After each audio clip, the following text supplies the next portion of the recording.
बहुत खूब हमज़ा बलोच। अल्लामा इकबाल की फ़िक्र को तमसीली अंदाज में पेश करने के लिए आ रहे हैं रोज़ ग्रामर स्कूल के नौनिहाल।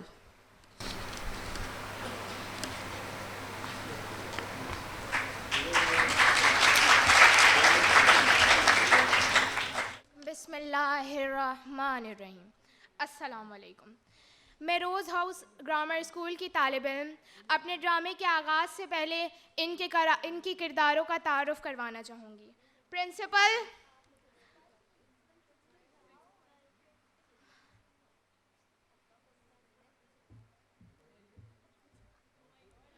Minister of educational system and her assistant,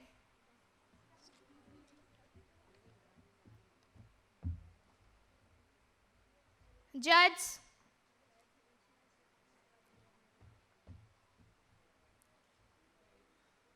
teachers,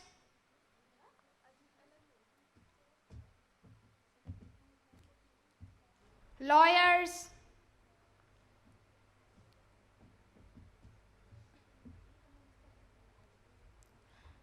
student,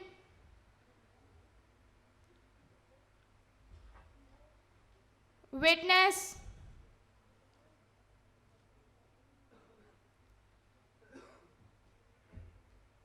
client,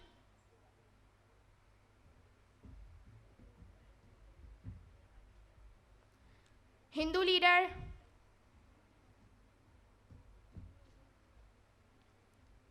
और मैं खुद अल्लामा इकबाल का किरदार पेश कर रही हूँ।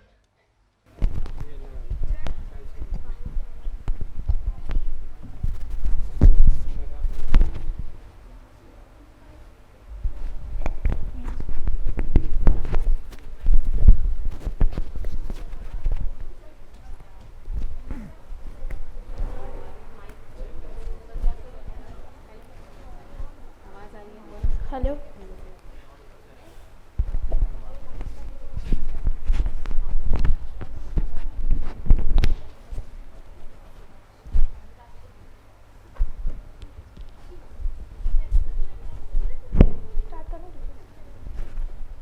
हमें मुसलमानों के लिए एक अलहदा रियासत की ज़रूरत है जहाँ मुसलमान अपने मज़हब की तालीमात के मुताबिक ज़िंदगी गुजार सकें। ये अचानक से अलहदा रियासत का खौफ क्यों डॉक्टर साहब? यही तो वक्त है इकट्ठा होने का। हम मिलकर दुश्मनों का मुकाबला करते हैं, हम अलग अलग थोड़ी हैं। कौम मज़हब से बनती है, ये तो आप भी जानते हैं ना। जब इंसान के जहन में कोई नया मकसद सामने आता है तो फिर इंसान का जहन किसी और काम का नहीं रहता। कौन सा मकसद डॉक्टर साहब? तो फिर इस देश में 7 करोड़ मुसलमान कहाँ से आ गए?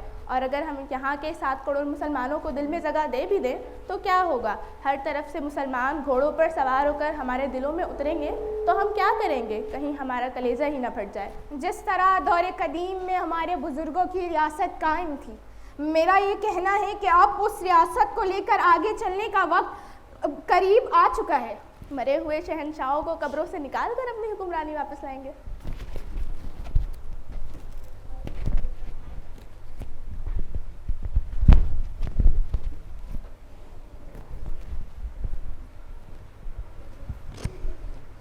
Excuse me sir. यस।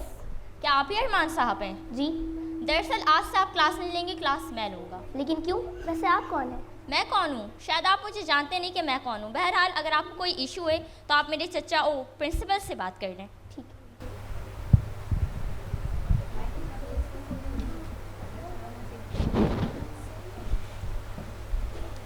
मे आई कम इन सर? कम इन।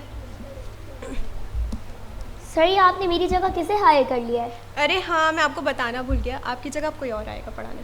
लेकिन ऐसा क्यों सर? आप जानते हैं कि ये सब्जेक्ट मेरा ही है और मैं ही शुरू से पढ़ाता आया हूँ और मैंने इकोनॉमिक्स में गोल्ड मेडल भी लिया है। मैंने आपसे मशवरा मांगा है। क्या आप मुझे बता सकते हैं कि वो कौन है? मैं आपको बताना ज़रूरी नहीं समझता। कहीं वो आपके रिलेटिव तो नहीं? आप जा सकते हैं यहाँ से।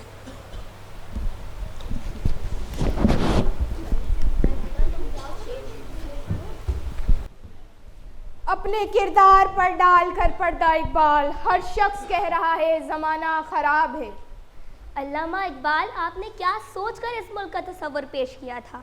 बहुत महदूद सोच के मालिक निकले। ना पाकिस्तान से आगे सोच सकते हो ना हिंदुस्तान से। आपकी सोच में तजाद है। पत्थर के सिवा हर चीज़ में तजाद आई है। जज्बे अलग अलग ज़रूर हो सकते हैं मगर एक ही दिल में जमा हो जाते हैं। क्या आपने कभी बाहर निकल कर देखा है जिस बच्चे के लब पर ये दुआ होती है कि ज़िंदगी शम्मा की सूरत है, उसकी सुबह कैसी होती है? होती भी है या नहीं? जिंदगी का शौला रोशन नहीं होता बल्कि इसको खुद अपनी रूह से रोशन करना पड़ता है। तो फिर जिस रास्ते पर भी हम कदम रखते हैं आप ही का तस्वर सामने क्यों आ जाता है? आखिर क्यों? फिर चिराग लाला से रोशन हुए कोहे दमन, मुझको फिर नगमों में उसाने लगा मर्गे चमन। अपने मन में डूब कर पा जाए सुराग जिंदगी, तू अगर अब मेरा नहीं बनता तो न बन, अपना तो बन। तो फिर बताएं कि क्या चाहते हैं आप हमसे?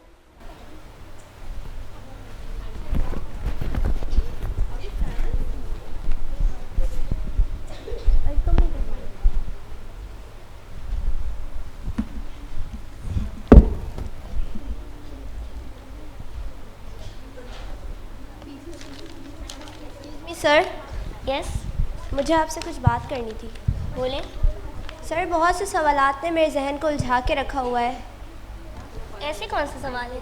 पिछली क्लास में आपने चैप्टर पढ़ाया था अल्लामा इकबाल, उसी के हवाले से। पूछें।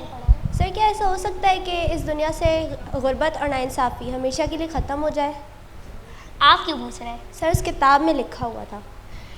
इस सवाल का जवाब अपनी दिल की गहराइयों में ढूंढो, तुम्हें वहाँ जवाब मिलेगा, क्योंकि वहाँ खुदा का नूर है।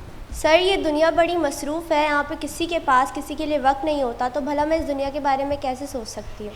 इसका जवाब मेरे पास तो नहीं, लेकिन एक सवाल ज़रूर है। तुम कल स्टाफ रूम में मुझसे मिलना। जी ठीक है। स्टॉप बेटा। जी वो टीचर तुम्हें एक्स्ट्रा टाइम क्यों देता है? क्लास के बाद ऐसी कौन सी बातें होती हैं? सर, वही जो क्लास में होती है। क्लास में तो मैं भी होता हूँ, क्लास के बाद क्या बातें होती हैं? सर ये कहते हैं कि दुनिया एक ख़ानदान है, अगर सब मिलकर कोशिश करें तो सबको खुशी मिल सकती है और गम से आज़ादी। ये उन्होंने कहा है? नहीं सर, ये मेरे अपने ख़यालात हैं। सर, वैसे आपकी क्या ख्याल है? ऐसे ख्याल तो बहुत से लोग देखते हैं। सर, फ़र्क है, सब दुनिया बदलने की बातें करते हैं, लेकिन पहले हमें अपने आप को बदलना होगा, फिर ज़मीन आसमान सब बदल जाएंगे। ये तुम्हारा ख्याल है अरमान साहब का? सर, ये मेरा अपना ख्याल है। मैं यहाँ पर तुम्हारे ख्यालात पूछने नहीं आया, मुझे ये बताओ कि अरमान साहब ने क्या कहा है? सर, वो कहते हैं बस सोचो। क्या सोचो? बस और कुछ नहीं कहते? हाँ, एक और बात कहते हैं। क्या? गम से दूर रहो, गम ईमान की कमज़ोरी की अलामत है, गम इंसान को जवानी में बूढ़ा कर देता है। हाँ, मगर ये उनके अल्फाज नहीं, इकबाल के अल्फाज हैं। गो।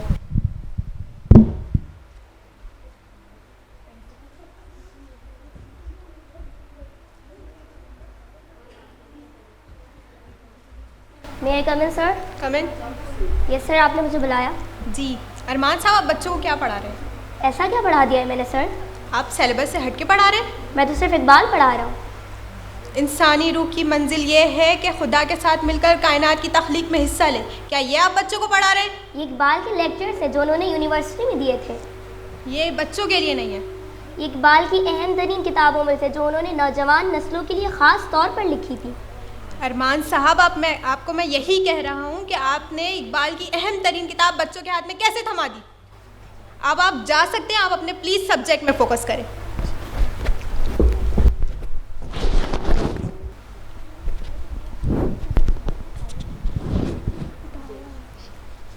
अदालत की कार्रवाई शुरू की जाए। योर ऑनर, मेरे मौकिल पर ज़मीन की कब्जे के इल्ज़ामात लगाए गए हैं जो कि सरासर झूठ है। वो ज़मीन मेरे मौकिल वजदान शाह की हैं। Objection my Lord. यस। ये झूठ कह रही हैं, ये ज़मीन मेरे मौकिल मिस तज़मीन की है। ऑब्जेक्शन योर ऑनर, मैं मिसाल शाह के मौकिल मिस तज़मीन से कुछ सवालात करना चाहती हूँ। इजाज़त है। जी, तो मिस तज़मीन, क्या आपके पास ज़मीन के कागजात मौजूद हैं? जी नहीं जज साहब, कुछ दिन पहले मेरे घर में चोरी हुई थी, घर के कागजात भी चोरी हो गए थे और मुझे यकीन है कि मेरे घर में चोरी भी वजदान के आदमियों ने करवाई है। जज साहब, मुझ बेवा का आखिरी सहारा था वो घर, मुझे वो घर वापस दिलवा दें। Order order. Objection my Lord. Yes. मैं मिनाल सिकंदर के मौकिल वजदान शाह से कुछ सवाल करना चाहती हूँ। इजाज़त है। आप मुझे बताएं, आपके पास क्या सबूत है कि ये ज़मीन आपकी है? मेरे पास इस ज़मीन के कागजात हैं जो कि मैंने अपने लॉयर के पास जमा करवाए।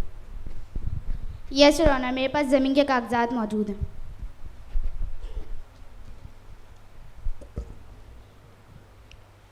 इन सबूत को मद्देनज़र रखते हुए यह अदालत। जज साहब, कोई भी फैसला सुनाने से पहले मेरी आपसे दरख्वास्त है कि हमें एक दिन की मोहलत दी जाए ताकि हम कुछ सबूत जमा कर सकें।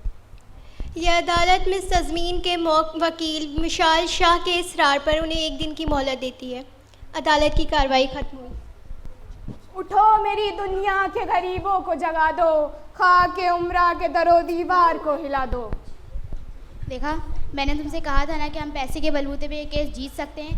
अब केस हमारे हाथ में है। वो उनके पास सिर्फ एक दिन की मोहलत है, वो कुछ भी नहीं कर सकते। हाँ वो तो मुझे पता है, आखिरकार मैंने इतने पैसे देके तो तुम्हें हायर किया। हंसी आती है मुझे हसरत इंसान पर, गुनाह करता है खुद और लानत भेजता है शैतान पर।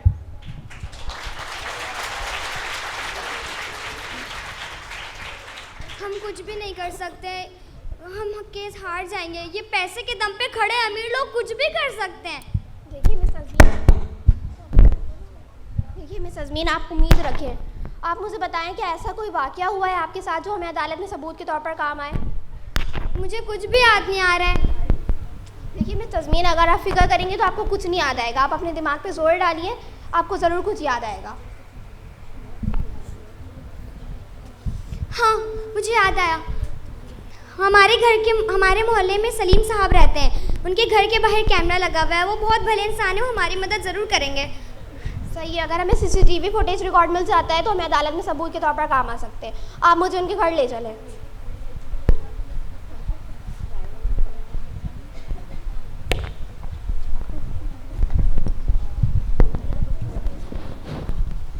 अदालत की कार्रवाई शुरू की जाए।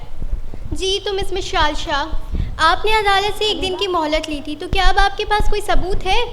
यस माय लॉर्ड, मेरे पास सबूत और गवाह दोनों है। अगर आपकी इजाज़त है तो मैं गवाह पेश करूं? इजाज़त है।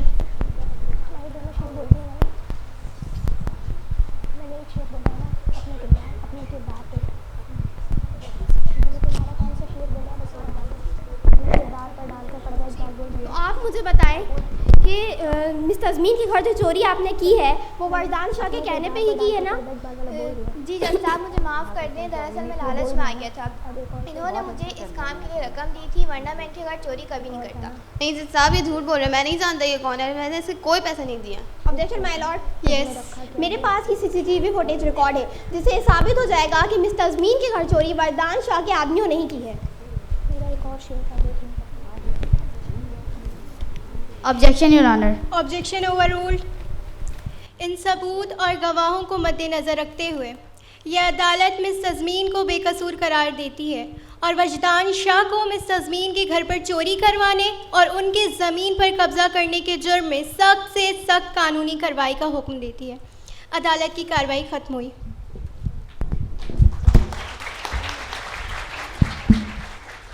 क्या आपको ऐसा लगता है कि मैं जुल्म के खिलाफ आवाज़ उठाने के बजाय रिश्वत लूँगी? रिश्वत आप जानते नहीं है, मेरा नाम रज़िया सुल्ताना है।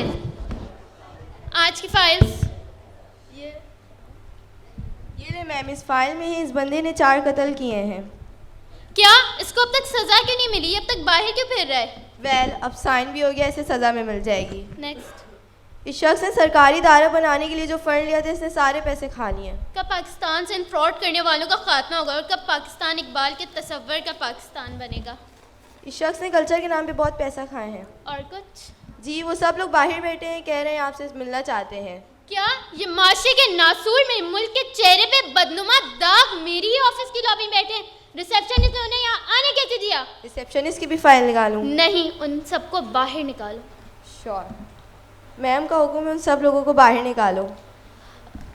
1-2 दिन पहले के स्कूल से केस आया था, मुझे उसके बारे में डिटेल्स दो। जी, उस प्रिंसिपल ने कोटा सिस्टम की वजह से अपने भतीजे को जॉब दे दी। उस शख्स ने मेरिट पे आने वाले टीचर को हटाकर अपने भतीजे को जॉब दे दी है। इतना बड़ा जुल्म एक मेरिट के टीचर के साथ। मैं 1-2 दिन में इनसे मीटिंग फिक्स कराओ। Sure. Come in. Yes sir. आपको इस स्कूल से सस्पेंड किया जाता है। लेकिन क्यों सर? मैंने आपको इससे पहले वार्निंग दे दी थी कि आप अपने सब्जेक्ट से रिलेटेड पढ़ाएंगे, लेकिन आपने बच्चों को दूसरी एक्टिविटीज़ में लगाए रखा है। लेकिन सर आप स्टॉप, जा सकते हैं।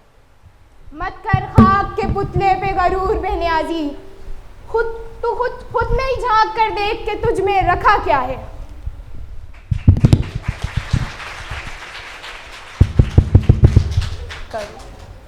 हेलो, अस्सलाम वालेकुम। वालेकुम अस्सलाम। प्रोफेसर इरमान साहब बात कर रहे हैं? जी। आपको मिनिस्टर ने अपने ऑफिस में बुलाया है 10 बजे। ठीक है।